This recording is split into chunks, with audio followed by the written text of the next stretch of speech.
Hello everyone, welcome back to Eerie Hour. Today I've got something truly chilling for you. Long, detailed cruise ship stories that might make you think twice before planning your next ocean getaway. In this episode, we'll dive into the dark and dangerous depths of the open sea with 8 horrifying tales of terror aboard luxury cruise liners, inspired by true events from passengers who faced nightmares they could never forget. Each story has been carefully researched based on the disturbing experiences of real people who learned that paradise at sea can quickly become a drifting prison of fear. From mysterious vanishings in the dead of night to twisted predators hiding in the glowing hallways of giant ships, these stories reveal the grim truth behind the glossy promises of the cruise industry. To protect those involved, some names and small details have been changed, but the horrors remain as real as ever.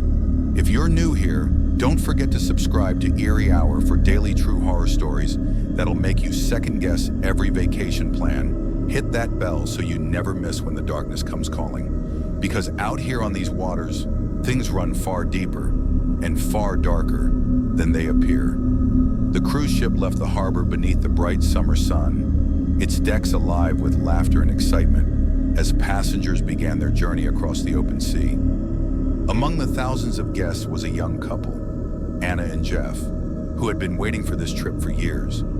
It was meant to be their dream vacation, a break from long work days, filled with romantic dinners under the stars and lazy mornings by the pool.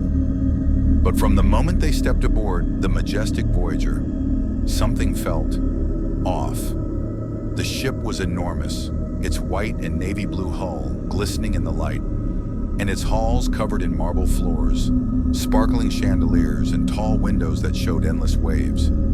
Yet beneath all that beauty, the air felt strange, thick, heavy, as if the ship carried a secret that no one else could sense. Passengers walked around happily, unaware of the cold, uneasy presence that lingered through the corridors. That evening, as Anna and Jeff strolled along the deck, something strange happened. The ocean was calm, stars glowing above, when they spotted a woman standing alone near the railing. She wore a torn white gown, the fabric fluttering in the wind, her long black hair falling over her pale, expressionless face. She stared out into the dark waves as if searching for something lost. Curious, Anna moved closer, about to speak, but the woman suddenly turned. Her eyes were hollow, lifeless, and her mouth opened silently as if she was trying to speak but couldn't. Before Anna could react, the woman faded into the darkness, melting into the sea air as if she had never been there. Shaken, Anna and Jeff tried to laugh it off, blaming it on nerves and imagination. But deep inside, unease started to grow. That night, as they tried to sleep, a strange knocking began. Tap, tap, tap. It came from the walls, then under the floorboards. At first, they thought it was just the ship creaking, but the sound became sharper, faster, almost like someone trying to get their attention. Jeff got up, checked the hallway, the bathroom, even the balcony, but nothing was there. The knocking stopped the moment he returned, leaving behind a silence that felt too still, too deliberate.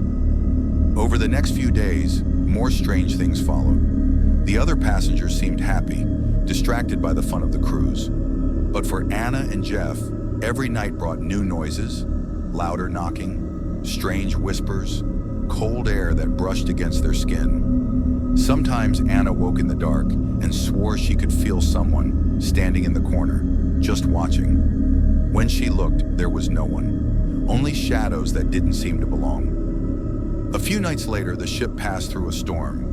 It wasn't too strong, but the waves rocked the vessel and thunder rolled over the ocean. The lights in their cabin flickered, creating quick flashes of shadow on the walls.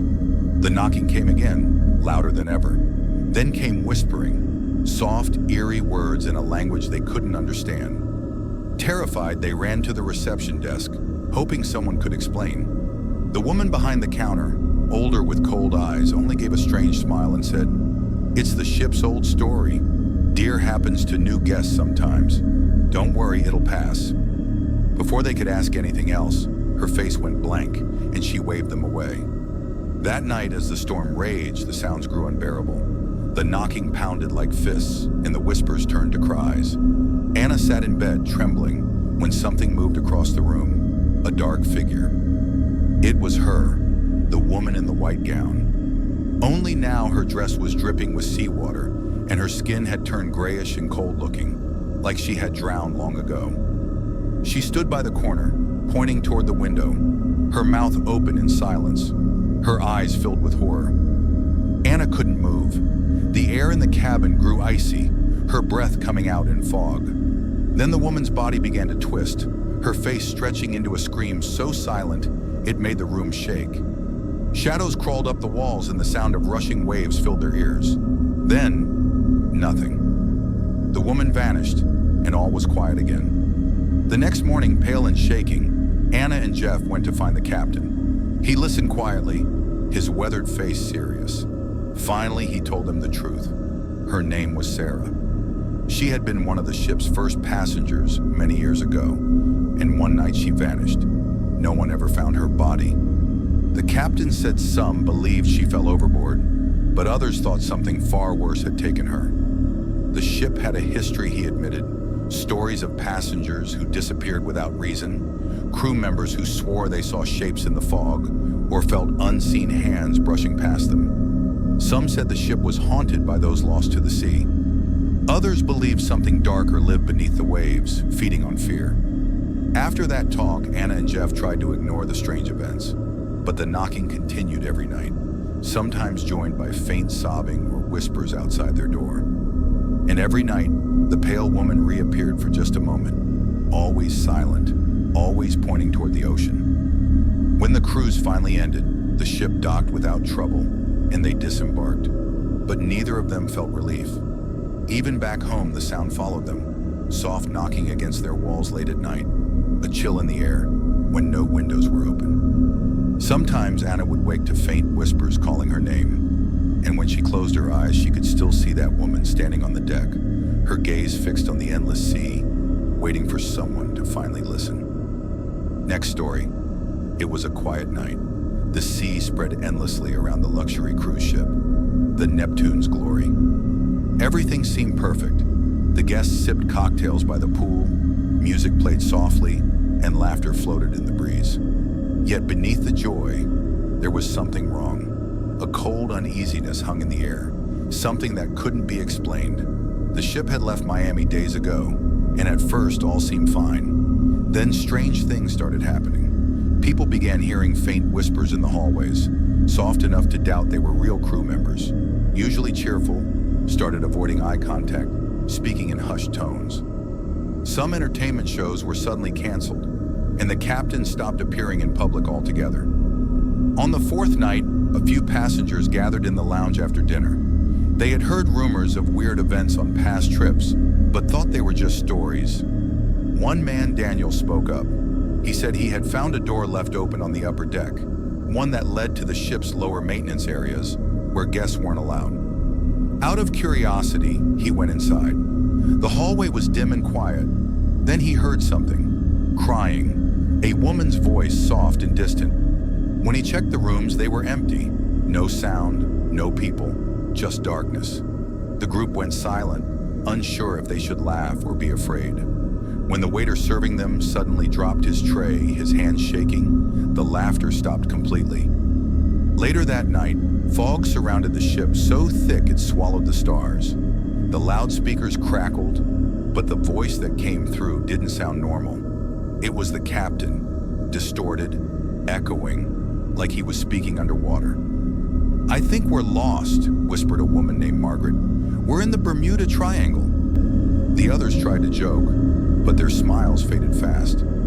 The ship began to slow down, as though the sea itself was pulling against it. By morning, several passengers had vanished, a dozen gone without a trace. Rumors spread fast. Some said they saw ghostly shapes in the fog. Others said they heard footsteps behind them, only to find no one there. On the third night, 3 friends, Chris, Emily, and Hannah, decided to uncover the truth. They had heard the whispers near that same forbidden corridor Daniel mentioned, and they wanted answers. It was after midnight when they found the door. The hallway beyond was dark, the air cold and stale. Their lights flickered as they walked deeper. Then came the whispers again, soft at first, then louder, like many voices speaking at once. Suddenly, a figure appeared. It looked like a man at first, but as it stepped closer, they saw it wasn't alive. Its skin was gray, its eyes hollow. It lifted a shaking hand and pointed straight at them. They ran, but when they turned back, the door was gone, sealed by darkness. Their lights died. In panic, they stumbled into another room, cold and silent. Inside, they saw them. Bodies of old passengers, their eyes open but lifeless, faces frozen in silent terror. And at the center stood the captain, pale and still, his mouth open in a soundless scream. Emily gasped. "They're not dead," she whispered. "They're trapped." The truth hit all at once. The ship was cursed. The spirits of the lost had become part of it, forever bound to its hull. Before they could escape, the door slammed shut behind them. The whispers grew louder, wrapping around them like waves. Then, there was nothing. The Neptune's glory was never seen again. To this day, there are no records of where it went. Only stories of sailors who swear they've seen its dark outline drifting in the fog. A ghost ship still wandering the Bermuda Triangle, carrying its passengers through a never-ending nightmare. Next story. The ship had always been a dream, a place to escape reality, a floating paradise where people could relax, drink, and forget their problems. But for the passengers of the USS Paradise, that dream would turn into horror. It began on the first night. The USS Paradise was sleek and beautiful. Glowing with lights that reflected off the sea guests from all over the country filled its decks, excited for the journey ahead. Among them were newlyweds Lisa and James, and two elderly friends, Margaret and Helen, looking for adventure. The first day was normal. Music, drinks, games, laughter. But as the ship moved deeper into the Caribbean, things started to change. Lisa noticed it first. It began with the cold, an icy chill that swept through their room even when everything was closed. She brushed it off, but it kept happening. Always sudden, always near her. James didn't notice anything, saying it was just the air conditioning. But Lisa couldn't shake the feeling that something unseen was moving through the ship. By the third day, the sense of dread had grown. When most passengers left the ship to explore a small island, Lisa and James decided to stay on board. The halls were empty and quiet. As Lisa walked down one of the lower decks, she heard footsteps behind her, slow, steady, echoing through the corridor. When she turned around, there was no one there. The air turned cold again, and the lights flickered. Somewhere deep inside the ship, something was waiting, but when she turned the corner, there was no one there. Later that night, the crew reported that several rooms on the lower decks had strange noises, rattling doors, tapping on windows, and soft thuds that couldn't be explained. No one took it seriously at first, not until the first disappearance happened. Helen was the first to vanish. She had been seen at dinner with Margaret, laughing and enjoying their meal in the grand dining hall. But when it was time to return to their cabins, Helen was nowhere to be found. Margaret searched the ship, calling her name down the empty halls, her voice echoing into the silence. But Helen never answered. At first, the crew assumed she had wandered off somewhere, maybe got lost below deck. But as the hours passed and no one could find her, panic began to spread. James and Lisa, who had already felt that something was off about this cruise, decided to look into it themselves. They started asking questions, talking to other passengers and members of the crew. One crew member, a young woman named Sarah, spoke quietly, her voice trembling. She said the crew had been whispering about the ship's past, about something dark that had happened years ago. The ship's first owner, she said, was Captain Gregory Wells, a man obsessed with the sea. He had died mysteriously on board, and ever since then, strange things had been happening. Some believed that Captain Wells's ghost still roamed the corridors, searching for revenge for his death. Lisa and James didn't believe it at first. They thought it was just old sailor stories. But the more they searched, the harder it became to ignore the signs. The freezing cold spots in the hallways, the sudden whispers that came from nowhere, the feeling that something unseen was always watching them. It was too much to brush off. The ship itself felt alive, as if it had a heartbeat that grew louder and darker with each passing day. Then the next night, everything got worse. Lisa woke up suddenly in the middle of the night to a soft, hollow knocking on the cabin door. The sound was slow and steady, like someone knocking from far away. Her heart pounded as she slowly approached and opened the door. But no one was there. The hallway was empty. But when she looked farther down the corridor, her breath caught in her throat. A man stood there. He was wearing a captain's uniform, but his skin was pale, almost gray, and his eyes were hollow. Sunken deep into his face, he didn't move or speak. He just stared at her, unmoving, with a look that made her blood run cold. In that moment, Lisa knew he wasn't alive. By morning, chaos broke loose. Helen's disappearance had been followed by more. One by one, people were simply vanishing without a trace. The crew was panicked, and passengers whispered in terror. Some said they heard footsteps behind them when no one was there. Others claimed to see ghostly figures in the mirrors of their rooms, or to hear their names being whispered softly through locked doors. The air on the ship grew heavy, filled with dread. The USS Paradise had already left its last port. There was no turning back now. They were trapped in the middle of nowhere, surrounded only by endless ocean and the growing sense that something was hunting them. Lisa and James refused to give up. Desperate to understand what was happening, they searched every corner of the ship for answers. In the ship's library, buried under a pile of old books, they found something strange, a dusty, torn leather journal. Inside, in faded handwriting, were the words of Captain Gregory Wells himself. The journal described his obsession with the sea and his descent into madness. He wrote of an ancient force he had encountered, something dark that lived in the ocean's depths.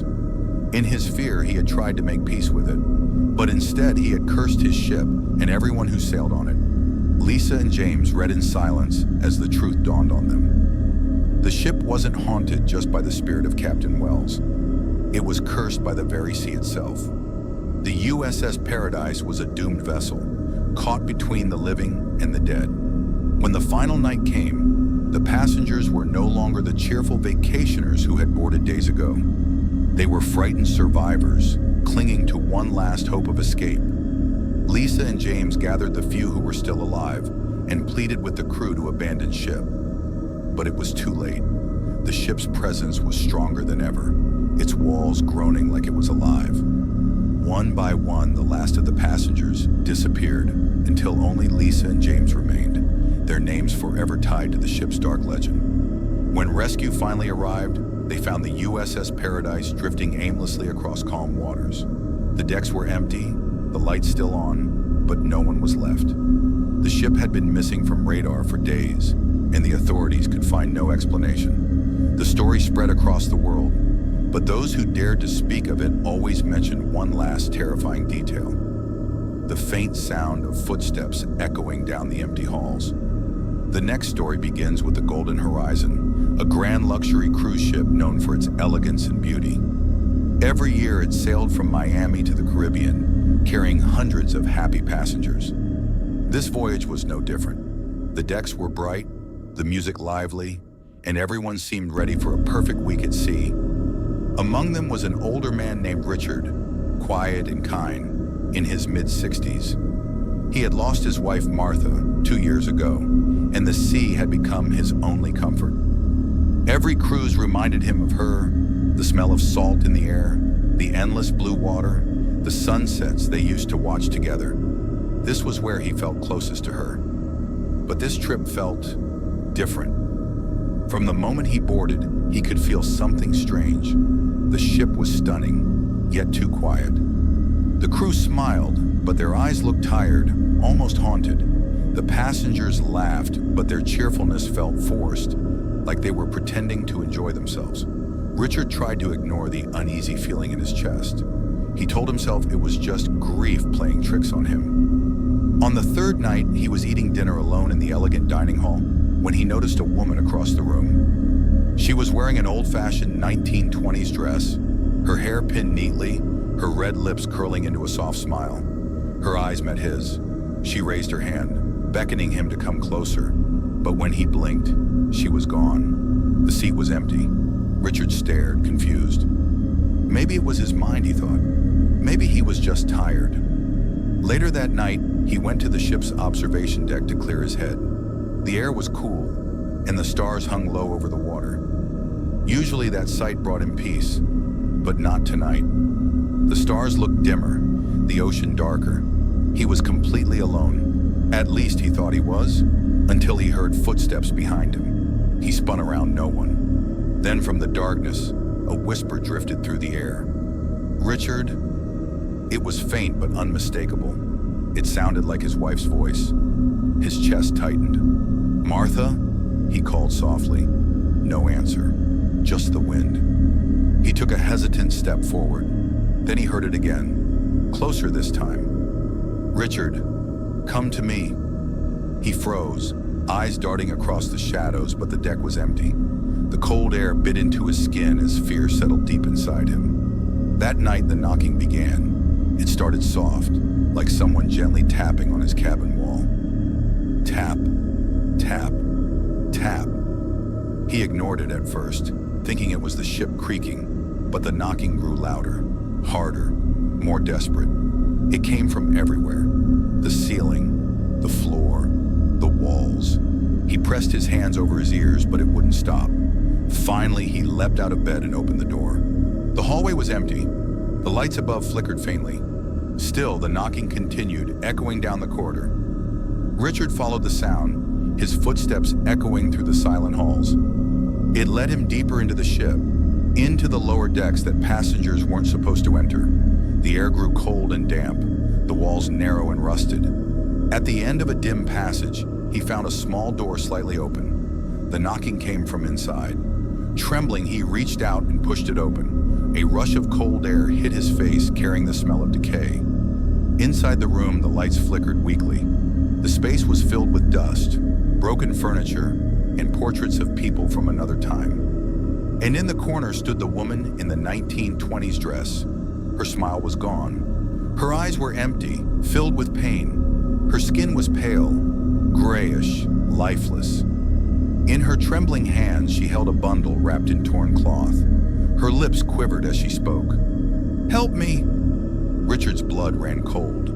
The face, he knew that face. It was Martha. His Martha, but twisted and ruined. Her once gentle expression replaced by despair. "Martha?" he whispered, his voice breaking. She stepped closer, dragging her feet across the floor. Slowly, she unwrapped the cloth. Inside was an old photograph of Richard and Martha, taken years ago on their honeymoon. But the background made his stomach twist.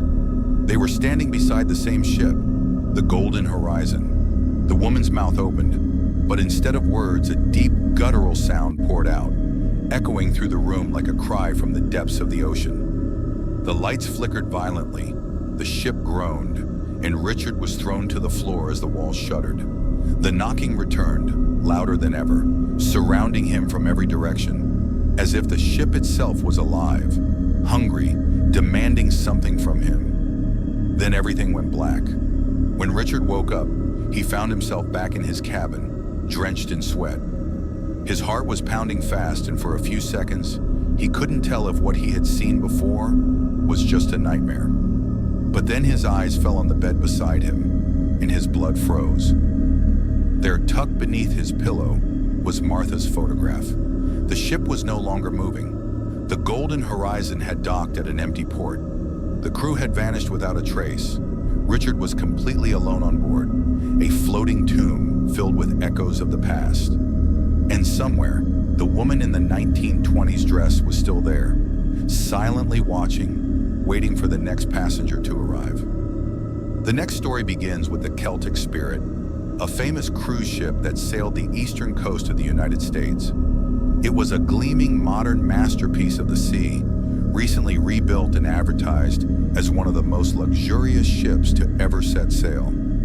Passengers aboard the Celtic Spirit were promised a week of sunshine, calm waters, and fine dining. But what awaited them would turn their dream vacation into a nightmare beyond imagination. The maiden voyage began beautifully. Families, newlyweds, and retirees filled the ship with laughter and excitement. Among them was Rachel, a 30-year-old teacher from Maine, traveling with her elderly grandmother, Nora, and her boyfriend, Ethan, a quiet man who loved history. The ship was perfect. The grand atrium sparkled under chandeliers, and the crew seemed cheerful and kind. Yet Rachel couldn't shake a strange feeling. Something about the sea felt alive, like invisible eyes were watching her every move. She brushed it off, telling herself it was just nerves. That first night passed peacefully, filled with music, dancing, and laughter. But Rachel noticed her grandmother wasn't herself. Normally bright and talkative, Nora sat quietly, her eyes often fixed on the windows, whispering words Rachel couldn't understand. When asked if something was wrong, Nora only smiled faintly and said she was fine, but Rachel could tell she wasn't. The second night shattered that calm. Around midnight, a loud, violent banging shook their cabin door. Rachel jumped up, heart pounding. Ethan was already awake, his face pale. The banging wouldn't stop. It sounded like someone was trying to break in. When they finally opened the door, the hallway was empty. Only cold air swept through, and the lights above flickered wildly. Ethan said it was just the wind, but Rachel felt the cold crawl into her bones. Something wasn't right. The next morning, she asked the crew if anyone else had heard strange noises. Their smiles were forced. "Everything is fine, ma'am," they said. But Rachel saw the way they exchanged uneasy glances whenever someone mentioned the ship's history. On the third night, Rachel's worst fear came true. Nora was gone. Her bed was unmade, the balcony door wide open, curtains fluttering in the sea breeze. Rachel and Ethan tore through the ship, calling her name, but no one had seen her. Hours later, the crew admitted defeat. There was no sign of Nora anywhere. Whispers spread among the passengers, stories of shadowy figures, ghostly tapping on the walls, and faint voices in the night. Desperate to understand what was happening, Rachel began searching through the ship's old records. What she discovered made her blood run cold. The Celtic Spirit had not always been a luxury cruise liner. Before its grand renovation, it had been a cargo ship, and before that, a World War II vessel. In 1942, it had been involved in a naval battle off the Atlantic coast. The ship had collided with an enemy vessel, sinking it and taking hundreds of lives with it. Survivors had reported hearing ghostly voices, seeing strange lights, and feeling an overwhelming sense of dread just before the ship went under. The company that now owned the Celtic Spirit had hidden the tragedy, eager to erase its dark history. But Rachel realized something horrifying. The souls lost at sea had never truly left, and now they were restless. On the fourth night, the knocking returned. Only this time, there was a voice. "Rachel, come to me." It was her grandmother's voice. Trembling, she grabbed Ethan's hand. "Did you hear that?" Ethan nodded, his face pale. "It's her." They followed the sound through the dim corridors, the voice leading them deeper below deck. The air grew colder, and the ship seemed to fall silent around them. Finally, they reached a locked section marked "Crew Access Only." The door was slightly open inside. The air was heavy and damp. And there she was, Nora, standing in the center of the dark room, eyes wide and unblinking. "Grandma!" Rachel cried, running toward her. But the instant she touched her arm, a freezing chill shot through her. Nora's face twisted into something inhuman. Her eyes went hollow, her smile stretched too wide. A rasping voice escaped her lips. "I'm with them now, Rachel. I'm one of them." The room warped around them, walls bending like living flesh. Figures rose from the shadows, sailors in tattered uniforms, their bodies broken and waterlogged. They surrounded Rachel and Ethan, their hollow eyes glowing faintly in the dark. "We never leave," Nora's voice whispered, now distant and cold. "Once the sea takes you, you're theirs forever." The Celtic Spirit never reached its next destination. When rescue ships finally found it, the vessel drifted silently under the moonlight, lights flickering weakly. Not a single soul remained aboard. The passengers and crew were gone, their fates sealed by the spirits of the past. And still, the Celtic Spirit sails the dark waters, its ghostly crew forever waiting for the next innocent souls to board. Next story, the Sea Phantom. The Sea Phantom was a luxury cruise ship with a reputation whispered only among those who had sailed it. Strange disappearances, fatal accidents, and eerie whispers filled its history. No one could explain the cause, but everyone who returned from the Sea Phantom came back haunted. In the summer of 1989, a group of college friends decided to celebrate their graduation with a week-long Caribbean cruise. There was Rachel, the lively, adventurous one, her boyfriend Mark, easygoing and skeptical, Tara, a believer in the supernatural, and Danny, the group's funny, thrill-seeking prankster. At first, everything was perfect. Pool parties, live music, endless food. But on the second night, as Rachel and Mark stood on deck watching the stars, a strange sensation crept over her. It felt like someone or something was watching them. The sea was calm, the moon high, but the air felt heavy, almost dead. Before she could say anything, a scream tore through the night.